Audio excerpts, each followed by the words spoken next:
Assalamualaikum warahmatullahi wabarakatuh. Perkenalkan, nama saya Diana Lestari dari Prodi Perbankan Syariah NPM 41182933240007. Di sini saya akan membahas tentang desain kontrak untuk hedging dalam perspektif fikih muamalah kontemporer.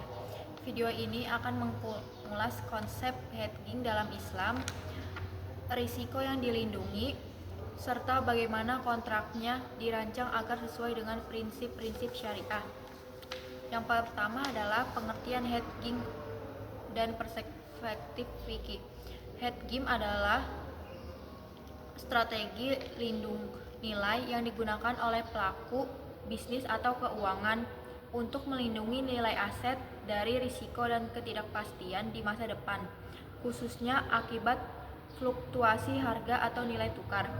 Perspektif fikihnya adalah dalam Islam, hedging diperbolehkan asal tidak mengandung unsur yang dilarang, yaitu ghahrar atau ketidakjelasan dalam akad, lalu riba atau tambahan dalam transaksi pinjam meminjam yang tidak sesuai dengan syariah, dan yang terakhir maisir atau spekulasi atau perjudian. Yang kedua, jenis risiko yang di hedging.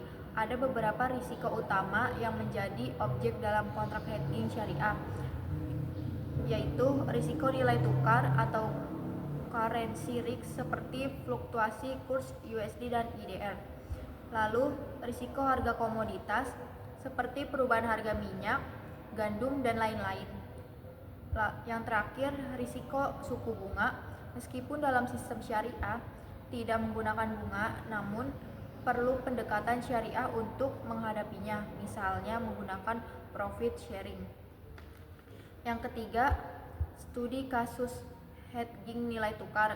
Kasusnya adalah sebuah perusahaan ekspor-impor memiliki kewajiban atau piutang dalam mata uang asing atau USD dan ingin menghindari risiko kerugian akibat fluktuasi kurs dalam 3 bulan ke depan. Desain kontraknya yaitu yang pertama, wa'ad atau janji sepihak.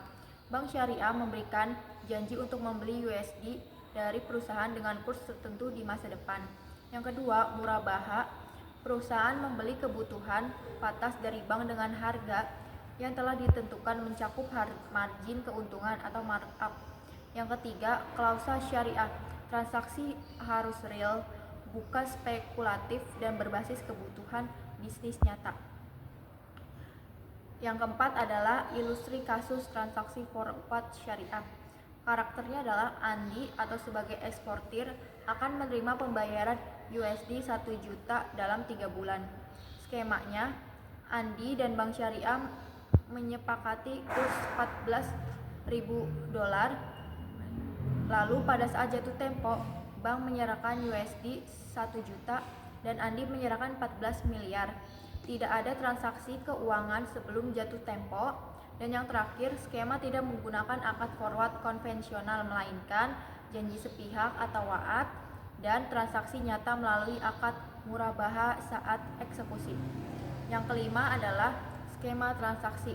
Waktunya, transaksi date atau saat kontrak disepakati, dan statement date saat jatuh tempo atau 3 bulan ke depan. Prosesnya, Andi menyepakati pembelian falas di masa depan atau forward dengan kurs 14.000. Lalu bank membeli USD dari pasar dan menjual ke Andi pada waktu jatuh tempo menggunakan akad murabaha. Prinsip-prinsip syariah dalam transaksi. Pertama, tidak ada perpindahan aset sebelum jatuh tempo. Yang kedua, transaksi dilakukan secara real dengan kepemilikan dan serah terima barang atau falas. Yang ketiga, wa'ad bukan kontrak mengikat dua arah sehingga tidak dianggap derivatif dan spekulatif.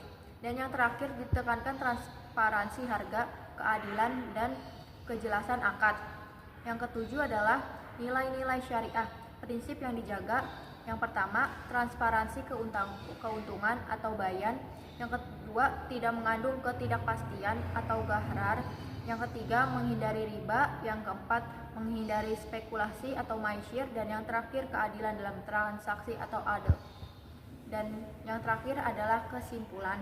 Desain kontrak hedging dalam perspektif fikih muamalah kontemporer dapat dilakukan dengan pertama pendekatan syariah, yang kedua struktur akad yaitu wa'ad dan murabaha, yang ketiga tujuan melindungi pelaku usaha dari risiko nilai tukar tanpa melanggar prinsip syariah.